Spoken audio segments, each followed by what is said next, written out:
So di hari ini, Bapak Ibu Saudara sekalian, kita masuk ke kata-kata yang kita inginkan dan harap-harapkan. Akhirnya, ya kan, ayat yang berikutnya itu mengatakan berikanlah ya Tuhan. Kata-kata berikanlah aja harus nunggu sampai pertemuan keempat, ya lama banget, ya kan.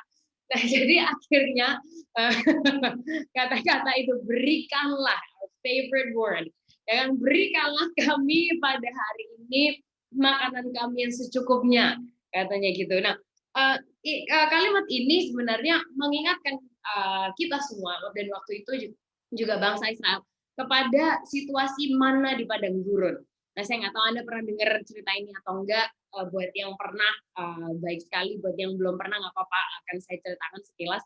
Jadi di beribu-ribu tahun yang lalu, waktu bangsa Israel itu habis keluar dari penjajahan di tanah Mesir, mereka ini muter-muter di padang gurun gitu, Bapak Ibu sekalian, selama 40 tahun, ya lama banget. Nah, kemudian di situ tuh mereka mulai ngomel-ngomel gitu kan. Ya mereka tuh sebenarnya mirip gitu dengan bangsa itu kan bangsa Israel ya di zaman itu ya, dengan bangsa lain huruf depannya I juga, kode nomor teleponnya itu +62 gitu. Pokoknya ada apa dikit ngomel gitu, ada apa dikit ngomel dulu gitu. Kayak ya nggak tahu ya, mungkin yang lebih keras ngomel itu yang menang, saya juga nggak tahu.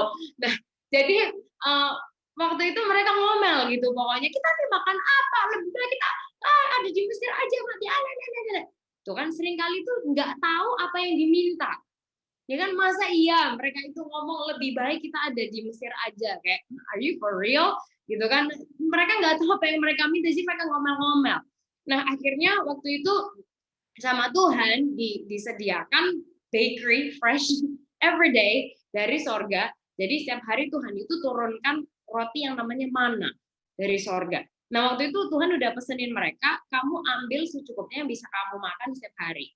Ya kan, jangan kurang, jangan lebih. Dan benar terjadi kalau mereka ngambilnya itu berlebih, itu jadi busuk dan berulat. Kayak gitu. Nah, jadi di momen itu bangsa Israel harus belajar bahwa setiap hari Tuhan akan menyediakan mereka makanan yang mereka perlukan untuk hari itu. Tujuannya adalah supaya mereka belajar dan ingat bahwa akan ada hari di mana mereka berkelimpahan dan bahkan bisa membagi kepada banyak bangsa lain. Dan seperti yang kita ucapkan dalam doa kita juga gitu kan, cukup untuk kita bisa memberi pinjaman, memberkati orang lain. Dan Tuhan ingin bangsa Israel dan saya rasa kita hari ini juga mengingat bahwa baik saat kita punya sedikit, baik saat kita punya banyak, semuanya itu datangnya dari Tuhan. Dan ini belajar bahwa gini, mempercayai timingnya Tuhan. Karena seringkali kita mau Tuhan itu harus sekarang, atau kayak Tuhan harusnya tuh udah kayak kemarin lusa, gimana sih Tuhan ini gitu. Tapi belajar bahwa Tuhan itu tidak pernah terlambat dan Dia tidak pernah terlalu cepat. Dia itu selalu tepat waktu, dan waktunya Tuhan itu seringkali nggak selalu bisa kita pahami. Ya kan, seperti itu. Nah, jadi berikanlah kami pada hari ini makanan kami yang secukupnya. Itu untuk supaya kita belajar trusting in Him, belajar mempercayai providence atau penyediaan Tuhan untuk kehidupan kita juga gitu, baik waktu kita punya sedikit mepet atau juga waktu kita punya banyak dan berkelimpahan seperti itu. Nah, jadi waktu kita berdoa, mintalah sama Tuhan, karena itu nggak salah gitu. Untuk meminta sama Tuhan itu nggak keliru. Sebagai wujud bahwa kita menyadari kita semua ini bergantung kepada penyediaannya Tuhan. Kalau nggak ada Tuhan, kita sendiri juga nggak bisa gitu. Dan kemudian kalimat berikutnya berkata, ampunilah kami akan kesalahan kami seperti kami juga mengampuni orang yang bersalah kepada kami. Mengingatkan kita untuk supaya nggak egois, Bapak Ibu Saudara sekalian, bahwa ternyata kita semua ini sama nggak sempurnanya. Ya kan, kita dikasih tahu dulu bahwa ampunilah kami akan kesalahan kami, karena kita sendiri juga nggak kebenaran gitu kan. Kita seringkali juga ada banyak salah dan kekurangannya. Kemudian diajarkan seperti kami juga mengampuni orang yang bersalah kepada kami. So again, bahwa kehidupan ini bukan tentang kita dan menangnya kita dan egoismenya kita, tapi tentang bagaimana kita yang tidak sempurna juga diampuni oleh Tuhan, dan kemudian oleh karena itu orang yang diampuni akan mengampuni orang lain seperti itu kan. Dan kemudian kalimat yang terakhir, janganlah membawa kami ke dalam pencobaan, tetapi lepaskanlah kami daripada yang jahat. Artinya menyatakan ketergantungan kita akan proteksi atau perlindungan Tuhan. Gitu kan, protect me from sin, protect me from evil, sometimes from myself, ya kan, protect my family, my marriage, kayak gitu, menyatakan bahwa kita bergantung kepada Tuhan every single day, setiap momen dalam setiap hari kita. Gitu. Jadi kita melihat bahwa doa Bapa Kami ini bukanlah hanya sebuah doa yang harus kita hafalkan, tapi ini sebuah format atau bentuk di mana kita bisa membuat ini menjadi sebuah perjalanan personal yang pribadi untuk masing-masing situasi dan masing-masing kehidupan kita. Nah, Bapak Ibu Saudara sekalian, poin yang berikutnya yang saya ingin ajak kita untuk melihat bersama-sama juga adalah gini, izinkan Tuhan untuk mengasihi kita, bukan memanjakan kita. Oke, izinkan Tuhan untuk mengasihi kita, bukan memanjakan kita. Kita orang Kristen ini kan suka dimanjakan ya, Bapak Ibu Saudara sekalian. Kalau kita minta harus diturutin. Kalau kita nanya pokoknya harus dijawab, dan dijawabnya tuh harus ya waktu kita ingin dijawab, pokoknya jawabannya juga harus keluar gitu seakan-akan. Nah, sekali lagi seringkali kita mendefinisikan doa dijawab atau tidak dijawab itu seperti ini. Kalau yang terjadi itu sesuai dengan keinginan kita, berarti doanya dijawab. Kalau yang terjadi tidak sesuai dengan keinginan kita, berarti doanya nggak dijawab. Ya kan? Yang mana itu tidak selalu akurat. Gitu. Nah, Tuhan itu selalu menjawab, He is always communicating. Hanya gini, kadang jawabannya sesuai keinginan kita, kadang jawabannya nggak sesuai keinginan kita. Jadi bukan dia jawab atau nggak jawab, karena dia selalu jawab. Gitu. Nah, Tuhan itu sangat baik, dia terlalu baik, dan seperti yang kita obrolkan bahwa dia memilih relationship dengan kita itu Bapa dan anak. Nah, karena kita ini anak dan dia sayang kita, berarti dia akan didik kita. Betul ya, Bapak Ibu Saudara sekalian. Nah, kembali lagi, seringkali kita sukanya dimanja. Pokoknya kalau minta harus diturutin, kalau tanya harus jawab. Kalau istilahnya gini, kalau mau ini dengan cara ini ya harus dengan cara seperti itu gitu. Kalau enggak Tuhan-Tuhanan. Wah, kayak mantep banget gitu kita rasanya. Ya kan? Nah, contohnya gini, Bapak Ibu Saudara, kita sendiri manusia nih ya. Ya kan? Saya rasa sebagian dari Anda punya anak, sebagian nggak punya anak, oke, Anda pernah lihat orang yang punya anak. Kalau orang yang punya anak itu kan bukan hanya sekedar disayang-sayang, dimanja-manja, kan nggak mungkin ya, saudara. Kayak anak Anda kan pasti gini, di-encourage, benar. Kamu pintar, kamu hebat, you can do this, you are awesome, you can do great things.